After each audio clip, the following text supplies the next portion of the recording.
Hello guys, naami karon sa Lake Pinamaloy. Tanawa to ang Lake Pinamaloy.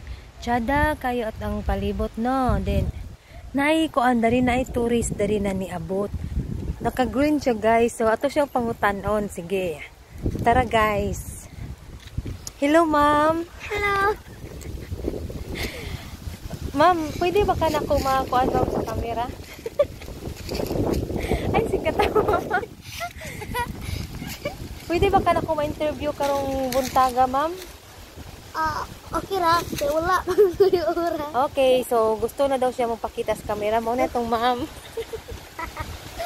Ma'am, unsay imong maingon dari sa tuang Lake Pinamaloy, ma'am? Imong maka-istorya sa tong Lake Pinamaloy. Ako nakasakit sa Lake Pinamaloy na charaki siya ng laglaagan ninyo and libre siya sa kuan. Basta ang entrance. Libre ko ng entrance. Ayo anak ma'am, kaya atong entrance gid diri ma'am, nagitay entrance diri ma'am din. O ganahan po ka mag-bike ma'am, naputay bike diri ma'am. Usa atong istoryahan tong katawhan ma'am na muari sila sa Lake Pinamaloy para makita nila ang katsada sa tong lake. O diba? Sige ma'am. Kuana na sila ma'am, pangtawgas sila ma'am na muanhigid sila dito sa tong lake ug unsa katsada.